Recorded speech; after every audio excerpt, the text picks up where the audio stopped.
Oi pessoal, tudo bem? Nós somos alunos da Universidade Anhembi Morumbi. Meu nome é Stephanie. Eu sou a Aline. Eu sou a Ana. Hoje a gente vai apresentar um trabalho sobre uma doença autoimune, a esclerose múltipla.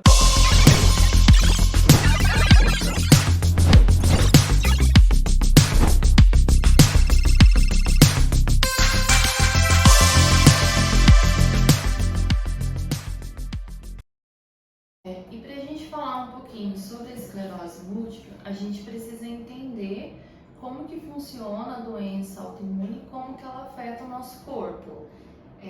A doença autoimune, ela é um mau funcionamento do sistema imunológico, onde o nosso corpo ele ataca os seus próprios tecidos.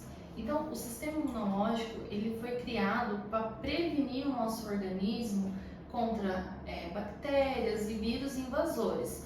E quando isso acontece, esse sistema de defesa ele perde a capacidade de reconhecer o que são proteínas boas, células boas em diferentes partes do nosso corpo e ele passa a atacá-las.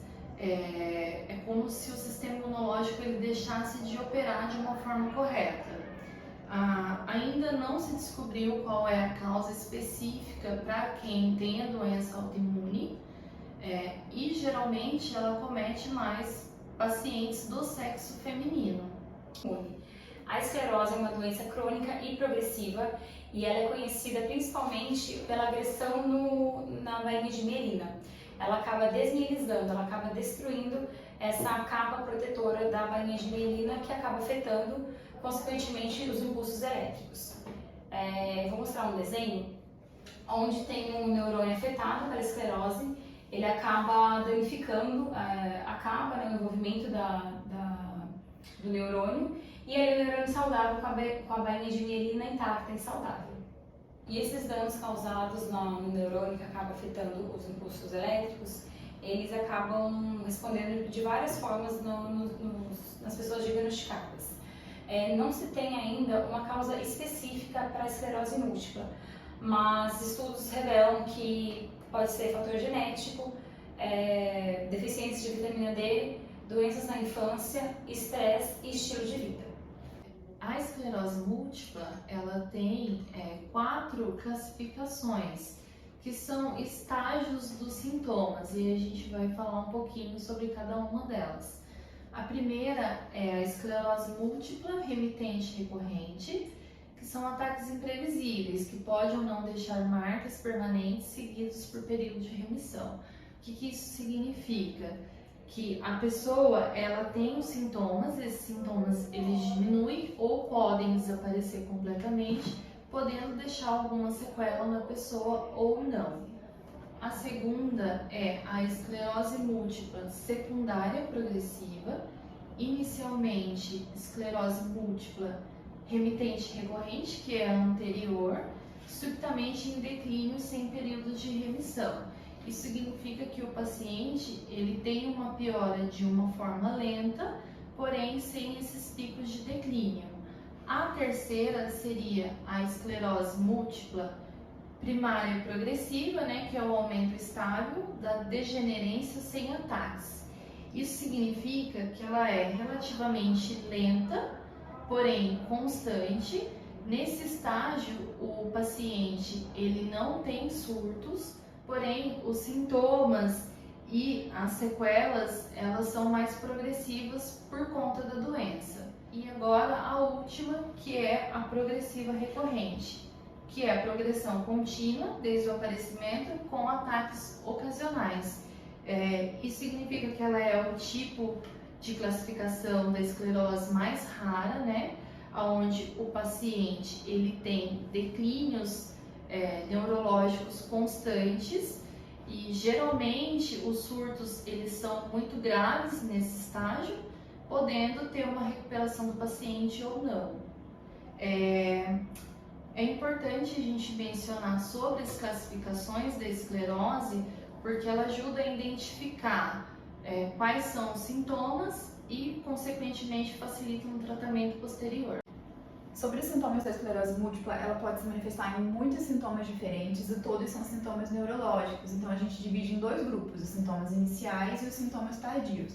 sendo que os sintomas iniciais, eles são os sintomas relacionados ao início da doença. São sintomas mais simples, em que normalmente, às vezes o médico não faz o diagnóstico da esclerose múltipla e o próprio paciente não se dá conta da frequência que isso pode estar acontecendo. Normalmente é formigamento, coceira no corpo, no rosto, no braço, nas pernas. Também pode acontecer tontura, uma dor leve, mas o paciente nunca associa com uma doença mais grave. Quando a gente fala do sintoma tardio, são sintomas onde o paciente ele percebe mais e ele gira a chavinha e ele percebe que tem alguma coisa errada. Então, normalmente é o sintoma quando o paciente sente falta de equilíbrio, sente tontura, começa a sentir dificuldade para ver alguma coisa. O paciente pode sentir cãibra, pode sentir também fraqueza muscular, e essa fraqueza muscular ela causa dificuldade para o paciente andar. Então, nesse momento, igual a gente tinha falado antes, é o momento onde o paciente procura o médico e com essas informações ele consegue fazer um diagnóstico melhor, porque são sintomas um pouco mais específicos. Então, é o momento onde o médico vai pedir alguns exames que a gente vai abordar daqui a pouquinho. Vai ser o momento onde o médico vai juntar todos esses sintomas e vai perguntar qual que foi a frequência onde eles aconteceram. Quando a pessoa ela é diagnosticada com esclerose múltipla, o maior receio dela é se a doença ela tem cura ou não. Infelizmente, ainda não se encontrou uma cura para a esclerose, mas existem formas de controlar os sintomas, de acelerar a doença, né? Que são, por exemplo, um diagnóstico precoce, uma boa alimentação, né, mudando a qualidade de vida das pessoas com atividade física, fisioterapia, né? Hoje a gente sabe que um tratamento desse ele é muito caro, então o paciente ele tem um acolhimento do Sistema Único de Saúde, né, que é o SUS, e para tentar levar uma vida o mais normal possível. Inclusive a gente tem como exemplo, né, duas atrizes que convivem com a doença hoje, que é a Cláudia Rodrigues e a Guta Stresser. A Cláudia, ela descobriu a doença em 2000 através de uma peça de teatro que ela estava fazendo e ela sentiu uma forte dormência nos braços. E a partir disso ela começou o tratamento, né? Controle de medicamento, um profissional acompanhando. E a Guta, ela descobriu em 2021, através de um exame de ressonância magnética, e hoje, inclusive, ela é porta-voz da doença nas mídias e redes sociais. Então, ela aborda muito o assunto, divide, né, as experiências que ela viveu e vive, né, atualmente enfrentando a doença. E essas duas atrizes, elas são um exemplo, né, de que é possível conviver com a doença, tem tratamento, né, e a pessoa tenta levar uma vida o mais normal possível dentro da limitação dela.